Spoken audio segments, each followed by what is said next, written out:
ठीक है। Good morning boys and girls.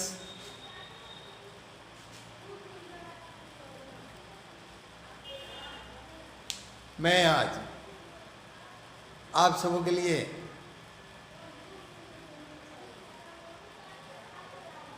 Video 1 upload करने जा रहा हूं और आज मैं आप लोगों के लिए नरेशन टिप्स बताऊंगा। नरेशन कैसे आप आसानी से पढ़ सकते हैं और नरेशन बहुत बहुत महत्वपूर्ण चैप्टर है इंग्लिश ग्रामर के लिए, ग्रामर से संबंधित। और दरअसल फाइनल बोर्ड में इस पर 3 नंबर के प्रश्न आते हैं और बहुत महत्वपूर्ण। तो आइए चलिए मैं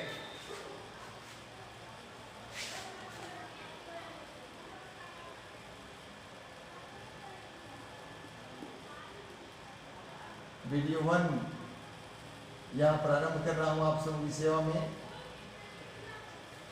और चैप्टर हमारा नरेशन का है।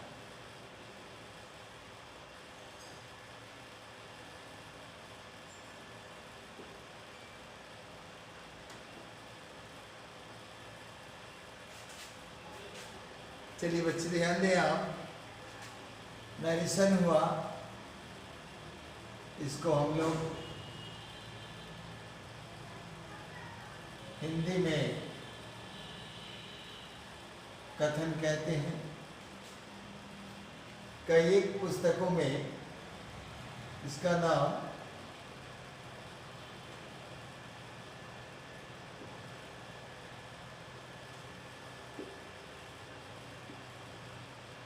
डायरेक्ट एंड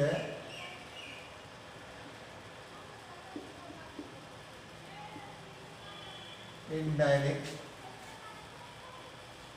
नरेशन या स्पीच भी कहा जाता है।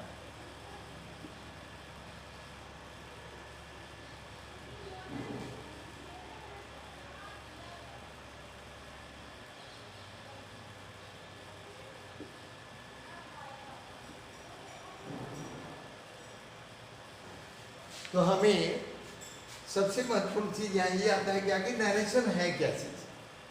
पहले हम लोग को इस पर फोकस करना है कि नरेशन क्या चीज है, इसमें क्या क्या होता है। तो आइए देखिए, हम लोग इस पर एक क्वेश्चन फॉर्म करते हैं। What is narration?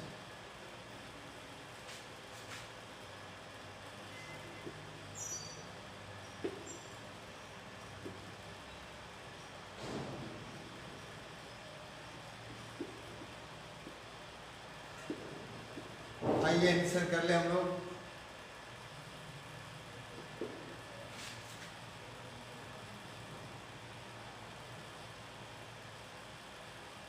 Narration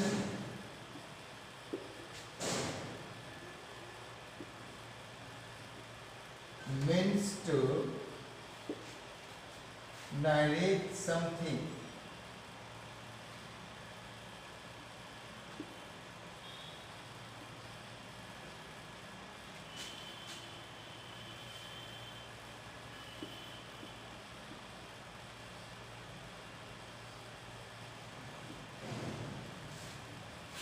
said by someone, said by someone।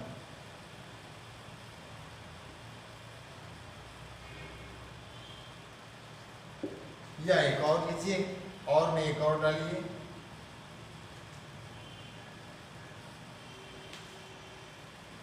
आइए हम देखिए, ए स्टेटमेंट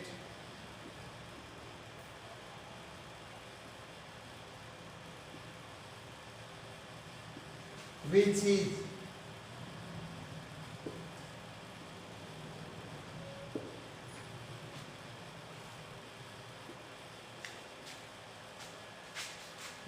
reported ध्यान देंगे, which is reported और narrated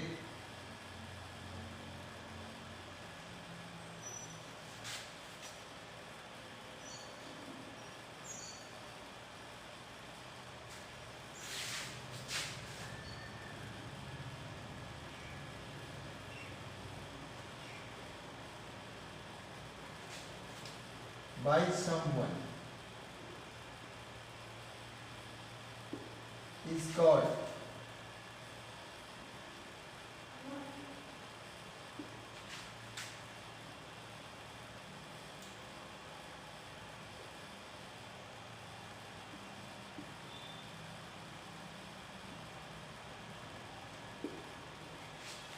तो आइए देखिए, अब ध्यान दीजिए, आप एक बार फिर शुरू से देखते हैं।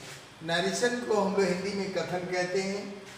इसका दूसरा नाम भी है, कुछ ग्रामरियंस इसको डायरेक्ट एंड इनडायरेक्ट स्पीच या नरेशन कहते हैं। तो प्रश्न आपके लिए आ गया कि व्हाट इज नरेशन, ये नरेशन है क्या चीज। तो यहाँ आप देखेंगे, narration means to narrate something said by someone.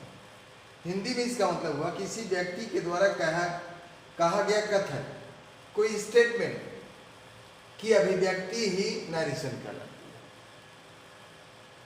है। वही चीज यहाँ पर है, एक कथन जिसका वर्णन या उसका रिपोर्ट किसी व्यक्ति के द्वारा किया जाता है, तो उसे हम कथन कहते हैं। तो चलिए आगे बढ़िए प्यारे बच्चे और बच्चियों।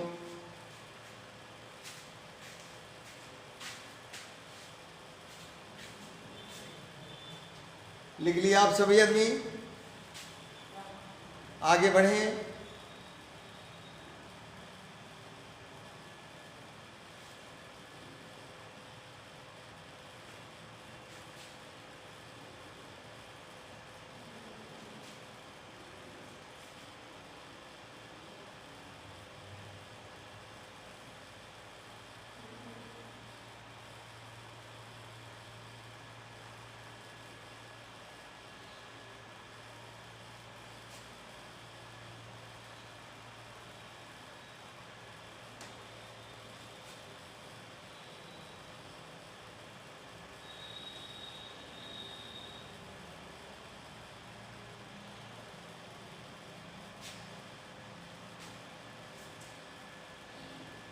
लिख लिए होंगे सभी लोग, मिटा दें।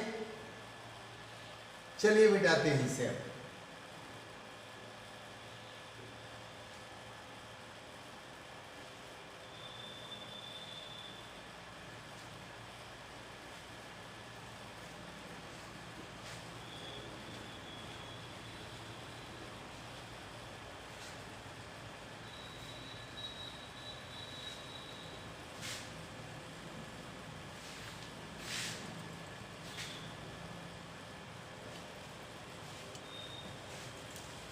आइए एज में मैं आपको दिखाऊं।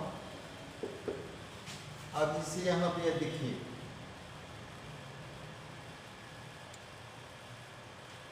he says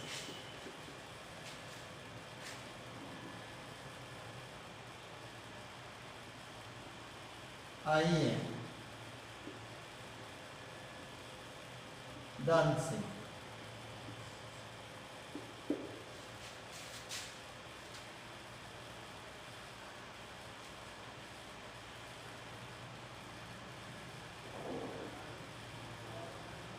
She said,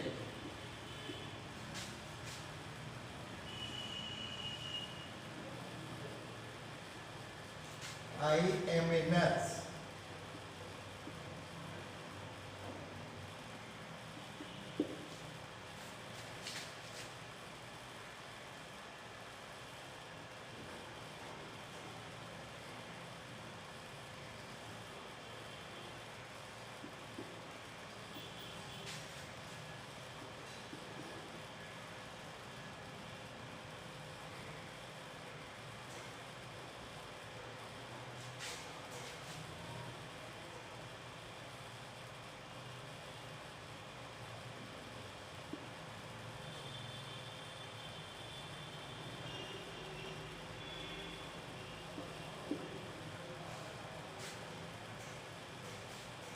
देखिए, उदाहरण में पहला है he says I am dancing। वह कहता है मैं नाच रहा। तो वह कहता है, ये उसका अपना स्टेटमेंट है। तो जब उसका स्टेटमेंट है, इसमें हम कोई छेड़छाड़ नहीं कर रहे हैं, तो जाहिर सी बात है कि ये डायरेक्ट नरेशन है।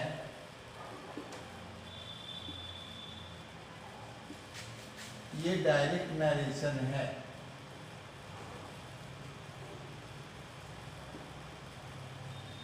चलिए ठीक है बाबू।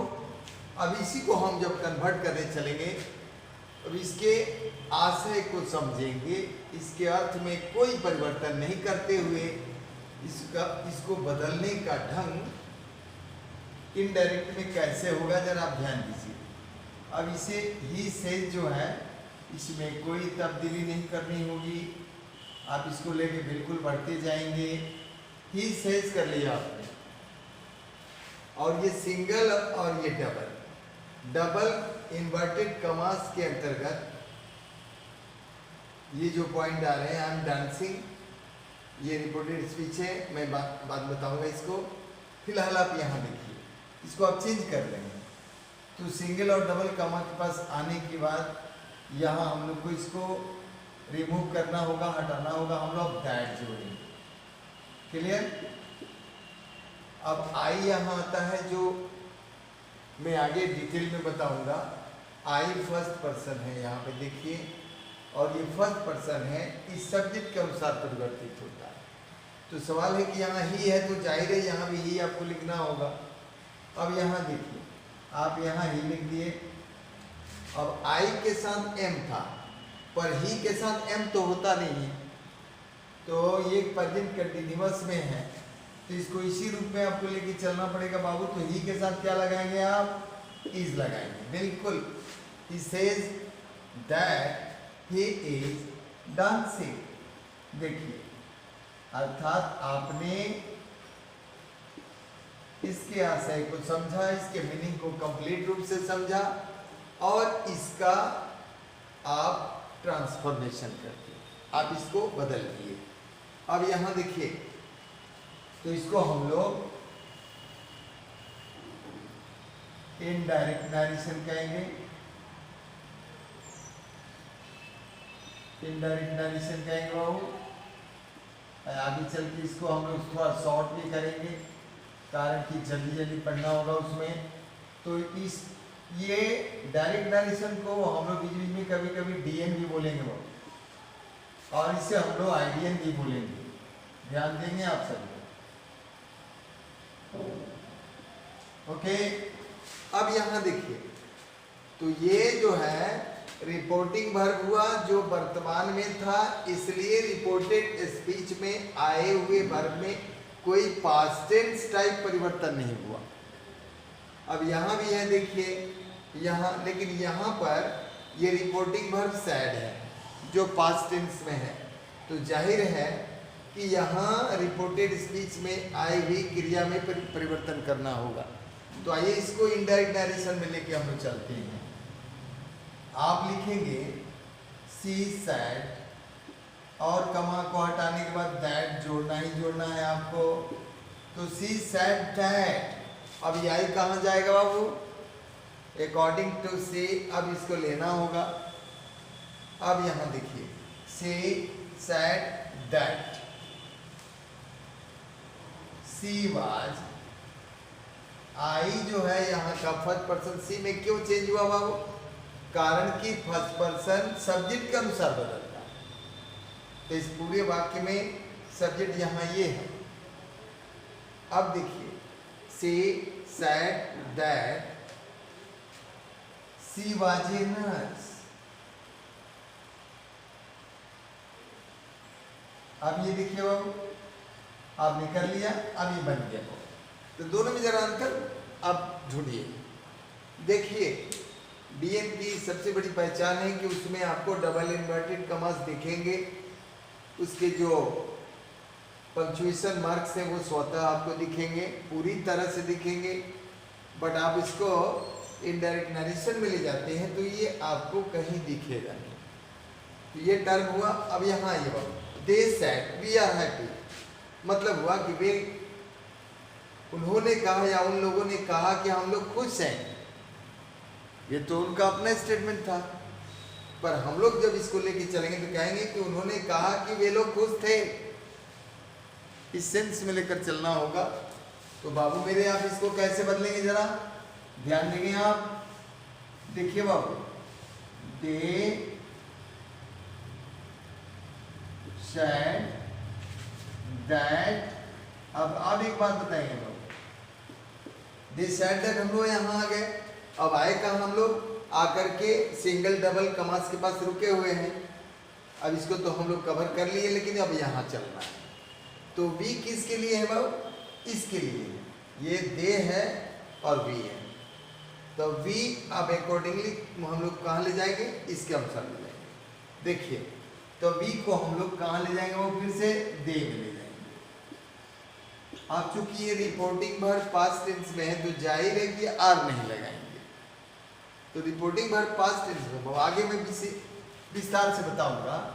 तो मान लीजिए बाबू कि इज और एम है, ये वाज में कन्वर्ट होता है, और आर है चूंकि बहुवचन, तो इसके अनुसार इसको कहाँ ले जाएंगे बाबू, वर में ले जाएंगे। तो जाहिर सी बात है कि दे वर हैप्पी आपका आंसर होगा, जो इनडायरेक्ट नरेशन बनेगा। ये देखिए,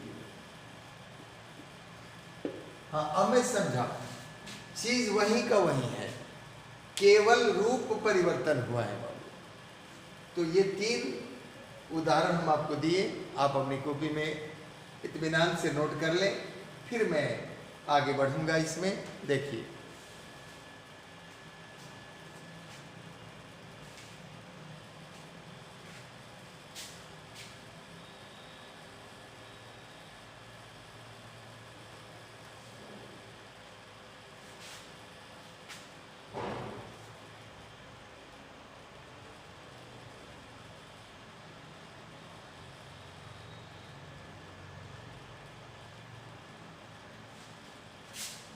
लिख लिए सभी लोग।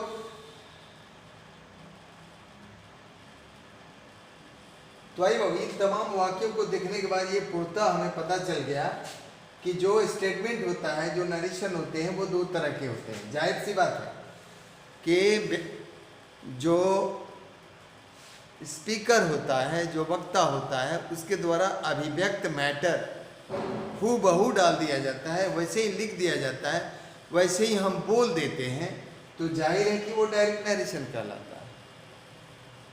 पर दूसरी ओर उसे पढ़कर, समझकर, उसके अर्थ को समझते हुए, उसके अर्थ में बिना किसी परिवर्तन के हम उसको जब रखते हैं, उसको लिखते हैं या फिर पढ़ते हैं, तो वो इनडायरेक्ट नरेशन कहलाता है। तो मेरे प्यारे विद्यार्थियों, आपके सामने एक और प्रश्न बनेगा, how many kinds of narration, कितने प्रकार हुए? तो 2 हुए, आप जान गए। इसको आप अपनी कॉपी में अपलोड करते चलिए, मैं आगे बढ़ रहा हूं। अब ये देखिए, ध्यान दीजिए, एकदम डरना नहीं है, बिल्कुल नहीं, मैं आपके साथ हूं, बिल्कुल आपके साथ हूं। वही चीजें यहां आपको मिलेंगी जो एग्जामिनेशन पॉइंट ऑफ व्यू से तो अत्यंत महत्वपूर्ण होंगे, और आपके ज्ञान वर्धन में भी ये माइल्स स्टोन का काम करेंगे। आइए, अब हम लोग दूसरा प्रश्न लेकर चलते हैं, हाउ मेनी काइंड्स ऑफ,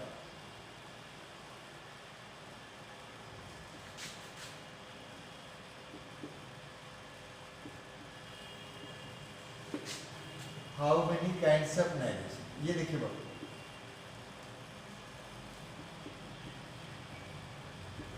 प्रश्न हुआ, जैसा कि हम लोग डिस्कस किए हैं, उससे एकदम सिद्ध हो गया है कि इसके 2 प्रकार हैं, 2 प्रकार हैं इसके। तो आपका आंसर बनेगा, देयर आर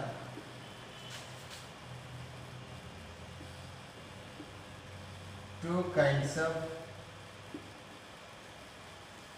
नरेशन। ये देखिए,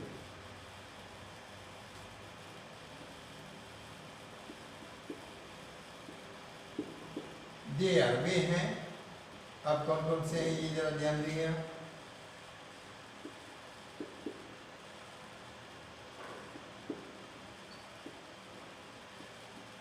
डायरेक्ट नरेशन,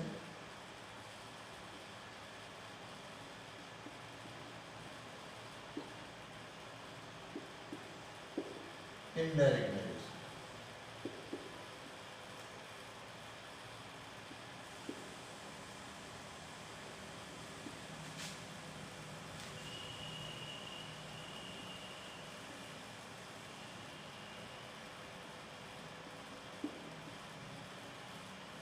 चलो देखिए एक बार और इसको मैं रीड कर देता हूं। देखिए निष्कर्ष जब हम लोग निकाले तो पता चला कि दो तरह के ही स्टेटमेंट होते हैं।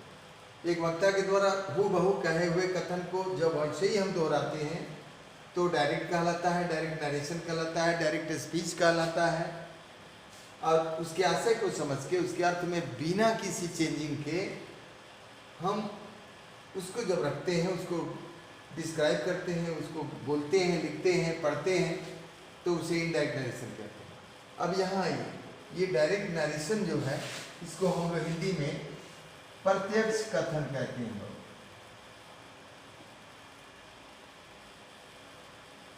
प्रत्यक्ष कथन ये देखिए, और ये अप्रत्यक्ष होता है।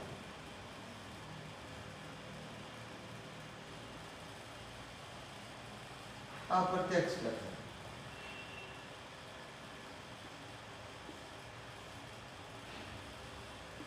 तो जाहिर सी बात है कि आप जानना चाहेंगे कि भाई अब फिर से जिस प्रकार नरेशन हम लोग डील किए उसी प्रकार श्रीमान सर हमें ये भी बताइए। तो आइए मैं ये भी बता रहा हूँ कि ये डायरेक्ट नरेशन क्या है और इनडायरेक्ट नरेशन क्या है। तो आइए पहले फिर से हम लोग क्वेश्चन बनाए। अब क्वेश्चन नंबर हम लोग का 3 हो रहा है। What is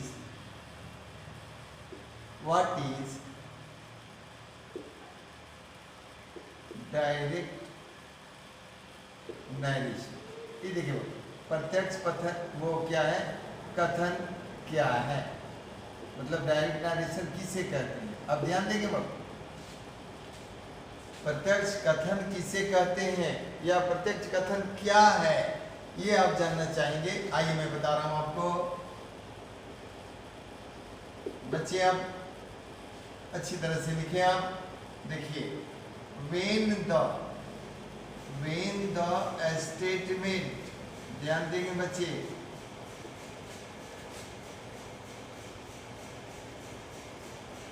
when the statement of the speaker,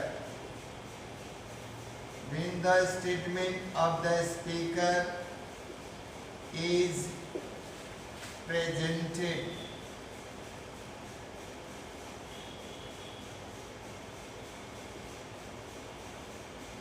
in its original form,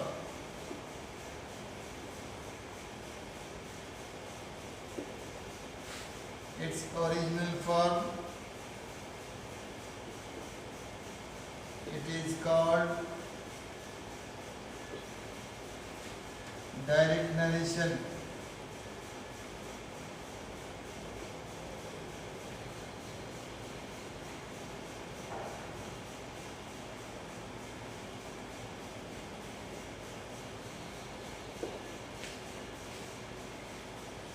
चलिए उतारिए इसे आप।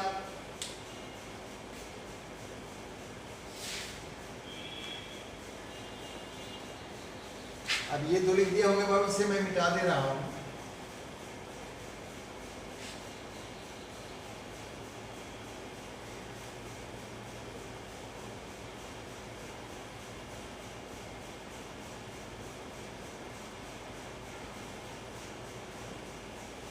आइए पहले अब इसे समझ लें। When the statement of the speaker, अर्थात हिंदी में समझिए, जब वक्ता के कथन को, ध्यान देंगे हमारे बच्चे, जब वक्ता के कथन को रूबरू हूबहू विशिष्ट रूप से उन्हीं के अंदाज में, उन्हीं के अल्फाज में रख देते हैं, बोल देते हैं या फिर लिख देते हैं, तो ऐसी परिस्थिति में इसे हम डायरेक्ट नरेशन या प्रत्यक्ष कथन कहते हैं। क्लियर हुआ? समझ गए? बिल्कुल बिल्कुल सब लोग समझ गए। आइए देखिए, अब इस पर कुछ उदाहरण हम लोग लेंगे, 2-3 उदाहरण तो लेंगे ही लेंगे।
चलिए, मैं उदाहरण 3 दिया हूं आपको यहाँ पर, आप सभी के लिए 3 उदाहरण।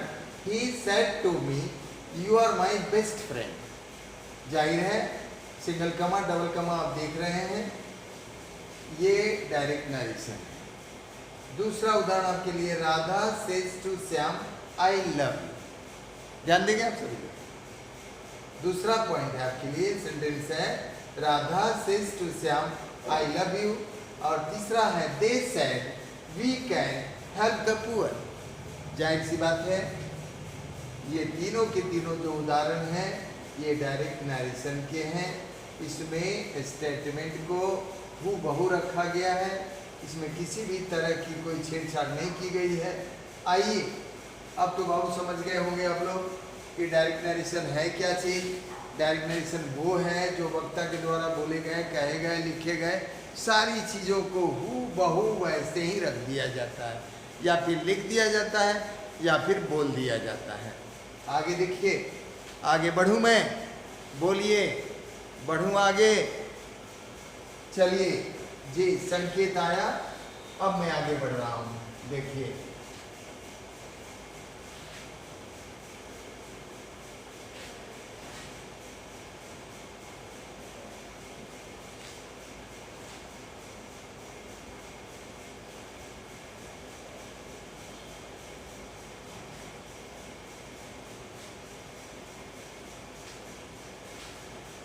अब यहाँ देखिए बाबू, फिर से प्रश्न, अब प्रश्न नंबर, क्वेश्चन नंबर 4 है उसी के अकॉर्डिंगली।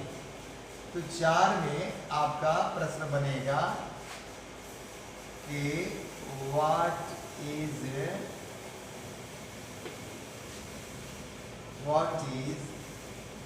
एन इनडायरेक्ट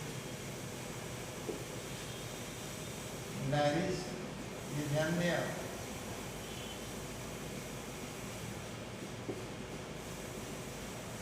क्वेश्चन बनाइए, चीज वही देखिए, परिभाषा में थोड़ा सा परिवर्तन करेंगे बाबू। जैसा कि आपने दिया था डायरेक्ट नरेशन में, हम लोग हल्का सा चेंज करेंगे। आइए देखिए कैसे आंसर में देखिए। When the लिखते चले बाबू, समझाऊंगा, बार बार इसे मैं समझाऊंगा आप लोगों के लिए। When the statement of the speaker, आप ध्यान देते रहे इस पर।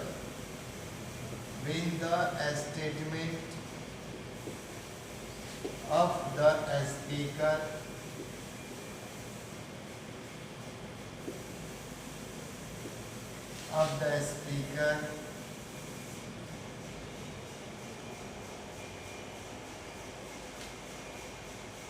is presented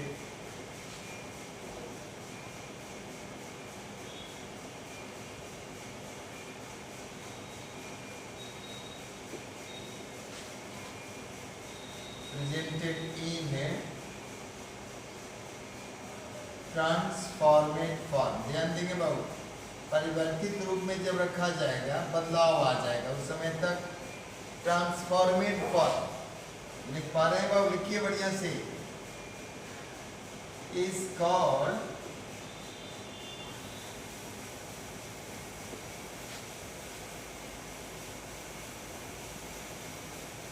indirect narration.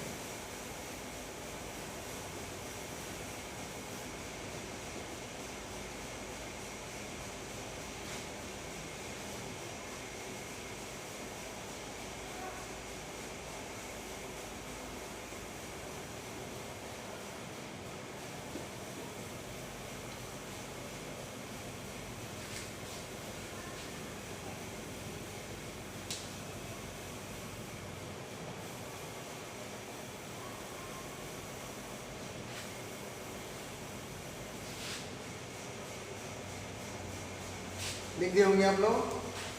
तो आइए अब इसी को हम लोग बदल लेते हैं, इसी को हम लोग बदल लेते हैं। जैसा कि आपने लिखा he said to me, ध्यान देंगे बाबू, he said to me, इसको आप चेंज करेंगे तो सैड पर क्लोज हो जाता है, तो नो टेंशन, सैड का जवाब आप साइड में दे देते। लेकिन सैड है, टू है, प्लस ऑब्जेक्ट भी है, इसलिए बाबू ये सैड टू को हमें टोल्ड में लेना पड़ता है। तो ध्यान दीजिए, अब इसका एज ये आप देख रहे हैं ना, तो इसी को हम बदलेंगे, आप सभी बदलेंगे। जैसे ही said to me है ना बाबू, इसको आप लोग he told me में कन्वर्ट करिए। he told me अर्थात said to हो तो told में जाएगा।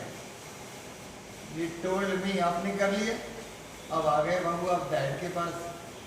उसने मुझसे कहा कि, क्या कहा भाई? ये you are my best friend. अब यू किसको बोला है? मेरे को बोला है, मुझको बोला है वो, तो मी है, तो मी का क्या होगा बाबू? आई होगा। तो he told me that I, और ये रिपोर्टिंग वर्ब सैड में है बाबू, पास्ट टेंस में है, तो जाहिर है कि आई के साथ जो पास्ट टेंस होगा वो वाज होगा। आई वाज, अब माई वो अपने लिए बोला है, तो हम उसको हीज बोलेंगे। तो he told me that I was his best friend। देखिए ये आपका बदलाव है, और आपने इसको इनडायरेक्ट नरेशन में देखिए कितनी आसानी से आपने बदल दिया। और मेरे प्यारे बच्चे और बच्चियों, आप ध्यान रखना, जब भी इनडायरेक्ट नरेशन में कन्वर्ट करोगे, ले जाओगे, चेंज करोगे, तो गलती से भी ये इन्वर्टेड कमास का यूज नहीं करना, फुल स्टॉप देना होता है जरूरत के अनुसार। जो साइन अप जो पंक्चुएशन मार्क्स लगेंगे हम लोग लगाएंगे ही लगाएंगे। तो चलिए बाबा, एक आपने इसे तो बदल दिया, अब आप चलिए इनडायरेक्ट में इस डायरेक्ट वाक्य को कैसे बदलेंगे जरा देखिए बाबू। तो सीधी सी बात ये सेज टू है बाबू, जो वर्तमान सिद्ध करता है, तो सेज पे आ जाता तो वहीं छोड़ देते, बट सेज टू आ गया है तो सेज टू को बाबू टेल्स में लेना होगा। ये सेज टू है ना बाबू, इसको आप टेल्स में ले जाएंगे, टेल्स में ले जाएंगे बिल्कुल। तो आपका फिर अब यहाँ आंसर हो रहा है, क्या राधा टेल्स श्याम। देखिए बाबू कैसे बन रहा है, राधा टेल्स श्याम। बाबू क्यों क्यों टेल्स लगाए आप, जरा बताएंगे आप? क्योंकि आप जवाब देंगे क्योंकि सर सेज टू है और ऑब्जेक्ट भी है, जाहिर है, इसलिए हम लोग सेज टू को टेल्स में ले जाएंगे। तो राधा टेल्स श्याम दैट, अब देखिए बाबू, ये आई जो है किसके लिए था? राधा के लिए। तब राधा क्या है? स्त्री है, लड़की है। तो अब उसके अनुसार हम लोग सी में ले जाएंगे और यहाँ पर से लफ्ज देना होगा। क्यों? क्योंकि ये प्रेजेंट में है, पास्ट में नहीं है। तो अब हमारा आंसर होगा, हम सबका आंसर होगा Radha tell Shyam that she loves. ध्यान देंगे बाबू, सी लव्स, वो किससे प्यार करती है? श्याम से। तो श्याम के लिए यू है। अब यू जब श्याम यहाँ आया तो श्याम को हम लोग यहाँ हिम बोलेंगे। अगर वही सलमा होती तो हम लोग हर बोलते। ध्यान दीजिए, राधा टेल श्याम दैट से लव्स हिम। इस प्रकार बाबू आपका ये दूसरा भी सल्व हो गया। आइए अब हम लोग तीसरा देखते हैं। जैसा कि डायरेक्ट नरेशन में बताया गया था, they said we can help the poor. उन्होंने कहा, उन लोगों ने कहा कि वे लोग गरीबों की सहायता कर सकते हैं। ये हुआ, पर अब इसको अब चेंज करेंगे। देखिए बाबू, आसानी से बदलिए, मिटा दे बाबू ये सब। अब ठीक है, बिल्कुल। चलिए,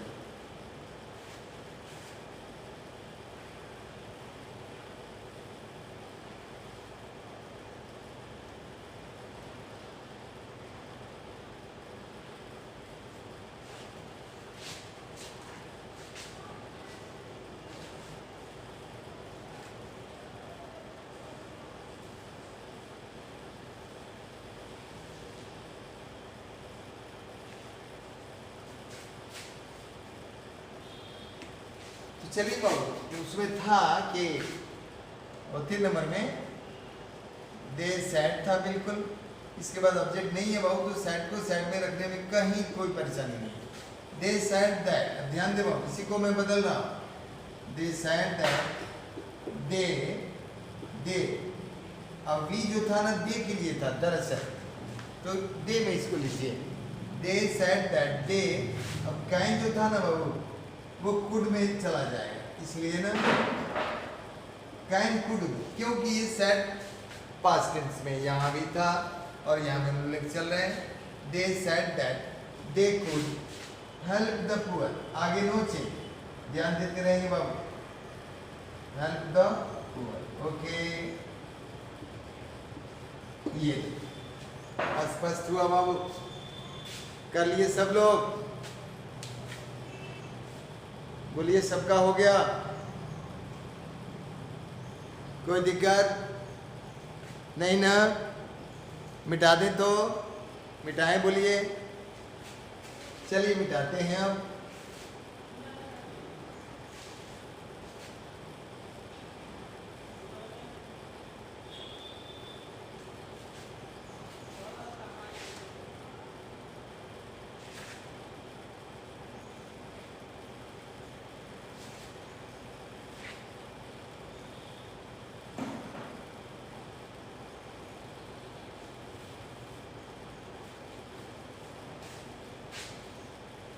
चलिए, अब एक और चीज़ मैं स्पष्ट कर देना चाहूँगा विद्यार्थियों, आप ध्यान दें सभी लोग।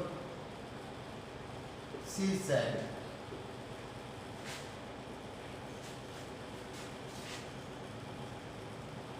I can. She said I can speak English. ध्यान देंगे आप। एक वाक्य ये,